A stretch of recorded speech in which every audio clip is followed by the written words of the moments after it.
So I know the hour's late. Not only are we starting late, but and I recognize people are standing, so I apologize. But I do want to share a few words with us this evening. But before we do, I just want to thank our staff that worked so hard this week preparing our congregation and dealing with security and all of these new challenges that we confront. I want to thank my clergy team, especially my rabbis, because I couldn't give any direction of what the service would look like until about 10 minutes ago in the middle of the service. Because in truth, I had no idea who would show and what we would need at this time, and I mean that honestly. We're in kind of a new place, and I didn't know how many people to expect. I'll share a secret.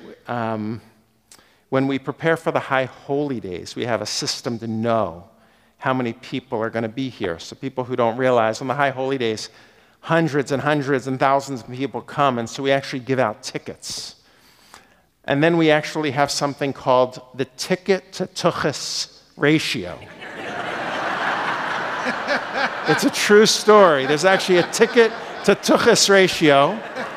And so we count how many tickets we've given out, and then we push it through the ticket-to-tuchus ratio, and we know exactly how many seats we need in this congregation. But tonight we had no idea.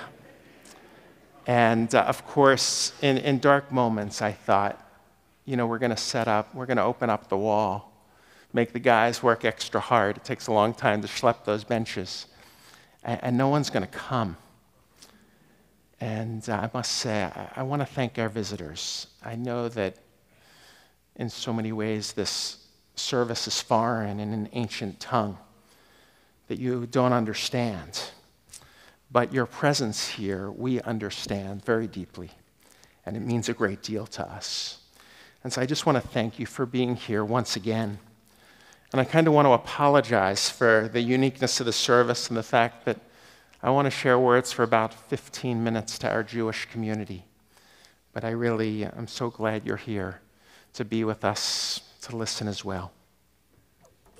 But first, I'm going to get a quick drink.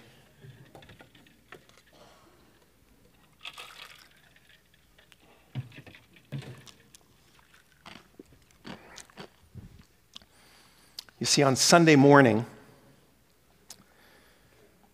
I went online, and for the first time, I read the names of the 11 individuals who were murdered at the Tree of Life Synagogue. Jerry Rabinowitz, David Rosenthal, Bernice Simon, Cecil Rosenthal, Sylvan Simon, Daniel Stein, Melvin Wax, Irving Younger, Joyce Feinberg, Richard Gottfried. And I was reading the names. I realized that I know those people, even though I'd never met them before. For our guests, I want to explain, because I know those people. They're what we in synagogue life call the regulars.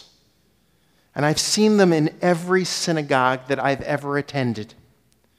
Not just in Squirrel Hill, where as a Pennsylvanian I actually went to buy some of my first Jewish books at a store called Pinskers. But I've seen those regulars in Brookline and Boca and Bethesda. I've seen those regulars in Scarsdale and Skokie and Center City, Philadelphia. I've seen those regulars.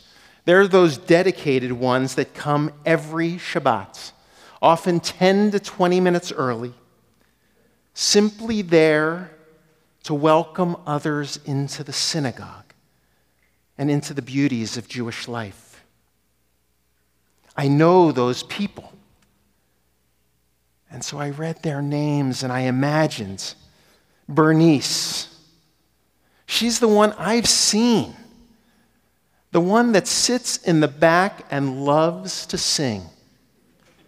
My guess is you've got that in church as well. She loves to sing so much you can hear her voice in the first row drowning out the cantor, drowning out the choir, even though she doesn't hit a note on key.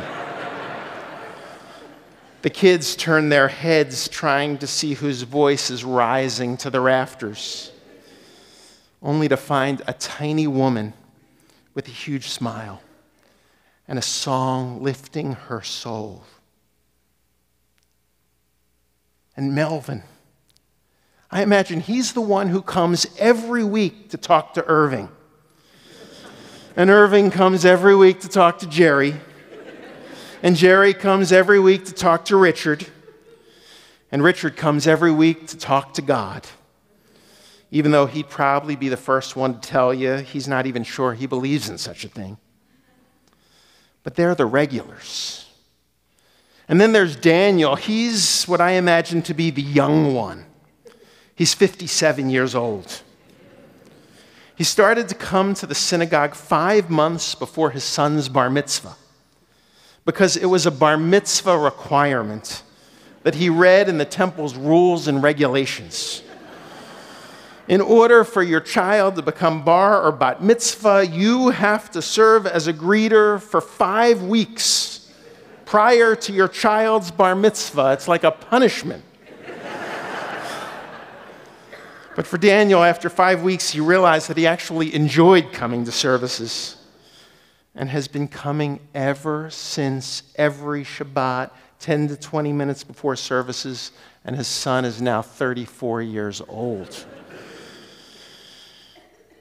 And Joyce, the regular, I imagine she's a retired judge or a town leader, the first woman on the town council, who traces her pursuit of justice to the Torah's teachings. And Rose, well, she's the one who comes because that's what her parents told her many years ago. That's what Jews do, until the Nazis took them away. And David and Cyril, I imagine they too were in every community in America, the sweetest of all of God's creations. Some people say they're developmentally disabled. But we in the synagogue and in churches know that they're the most able to share their love, greeting every person with a prayer book before they've even entered the door, granting love and receiving love and then some in return. And finally, there's Sylvan. No one really knows why he comes. Not a sermon goes by where he doesn't offer his critique, point by point. Some people say it's to drive David and Cyril. Others think it's because he's in charge of the oneg. He likes it so much, sometimes he brings half of it home. But everyone knows that the synagogue wouldn't be the same without him. And so they come, the regulars, all over America in synagogues that dot our nation, 10 to 20 minutes before services. And they say Good Shabbos. Now, for those who don't know, Good Shabbos is a Yiddish term. But it's actually not easy to translate. I actually took college Yiddish at the University of Pennsylvania. True story. And I opened up the Yiddish-English dictionary. It's amazing that there is one, or there used to be one before Google. And it said Good Shabbos, Good Sabbath, it said. But anyone who's ever entered a synagogue knows that's not the case. Good Shabbos means how's your family? How's your daughter? Are the grandkids still well? Come, sit. Good Shabbos. And that's what takes place in the synagogues every week. The regulars say, Good Shabbos. And the people Israel gather. Shalom Aleichem, Malachei Hasharetz, Malachei Elyon. Mi melech malachi hasharet, hakadosh baruch hu. I hear them singing, "Come, come, you angels. Let us be together in peace." And yet we know that this week in the Tree of Life synagogue, there came an unwelcome visitor. They were filled with love. He was filled with hate. They came to praise life. He came to bring death. And I cry this evening, and I've cried throughout the week, because there is a hatred that is filling our nation, that we are not just seeing in synagogues, but we are seeing in churches and Sikh temples and mosques and schools and the public square. And it's not getting any better. In our Jewish tradition, we read in the Mishnah of Makom she'en anashim, hishtadel lihiyot ish.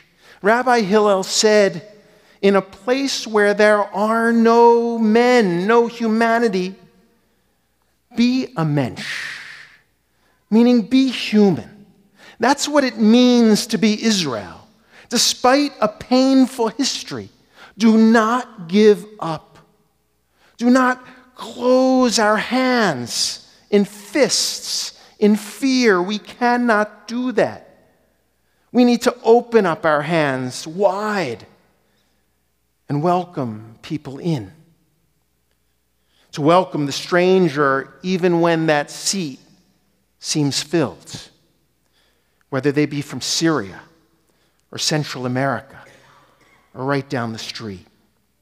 To welcome them in regardless of race or gender or sexual orientation or religion or economic status, to love them and make them feel at home. That is what it means to be Israel. And to know that in our tradition, every word matters. We learn that in our Torah. Every single word matters. It makes a difference. And that every hateful word leads to hateful acts. And every caring word leads to acts of caring and kindness and compassion and love. And what you say when a person walks into a room matters. That is what it means to be Israel. We read in our High Holy Day prayer book, when evil darkens our world, let us be bearers of light. That is what it means to be Israel. When injustice slams doors on the ill, the poor, the old, and the stranger, let us pry the doors open. That is what it means to be Israel. When shelter is lacking, let us be builders. Where food and clothing are needed, let us be providers. Where knowledge is denied, let us be champions of learning. When dissent is stifled, let our voices speak truth to power. And when the earth and its creatures are threatened, let us be their guardians. And when bias and greed and bigotry erode our country's values, let us proclaim liberty throughout the land. And in the places where no one acts like a human being, let us bring courage. Let us bring compassion. Let us bring humanity. That is what it means to be Israel. And one man filled with rage and hatred cannot take that away from us. In a world where there are no men, where people act badly, be a mensch. And so on Sunday morning, I heard from one of my colleagues in Squirrel Hill. His name's Rabbi Jamie Gibson. Some of you may know him. He's the rabbi of Temple Sinai, the Reformed congregation right down the street. And Rabbi Gibson shared with me this story, for he too was leading services last Shabbat. And just like at every other synagogue in our land, welcoming guests, but in his case, the police ran in. Stop the service, they said. There's an active shooter in the neighborhood. This is a lockdown. Go, everyone, and hide. And so Rabbi Gibson immediately stopped the service and made sure that everyone had a place to hide. And then he realized that he had a baby naming scheduled for that morning. And the family had come in from out of town. And so he said to them, "Come into my office. We have a baby naming to observe." And my guess is, I sure hope, he locked the door. And while I know the baby's name, for he told me, I don't know exactly what he said in that room. But I'd like to think it went something like this. I'm somewhat familiar with it, having named a lot of babies. But our blessing always begins, Eloheinu v'Elohei avotenu v'imotenu. O God of our fathers and mothers, God of Abraham and Isaac, God of Sarah, Rebecca, Rachel, and Leah, God of Joyce and Richard and Rose and Jerry and Cecil and David and Bernice and Sylvan and Daniel and Melvin and Irving. Bless this child with a life of health and happiness, of love and learning. May Torah always be in her heart and sweet words on her tongue. And may she grow up in a nation where there is not such hatred and divisiveness, and where guns no longer take so many innocent lives. May she grow up in a nation that welcomes the stranger, that cares for the poor. And as she grows, may she do her name proud, honoring those who have come before her and inspiring future generations. And may she always know her unique ability to change the world. And let her be known among our people by the name. And then I add the child's name, and so I had to ask Rabbi Gibson, what was it? What was this child's name? And he told me her name was Yisraela, Israel. May this name be a source of joy to her, inspiring her to serve all humankind. And may the people Israel live. And let us all say, Amen.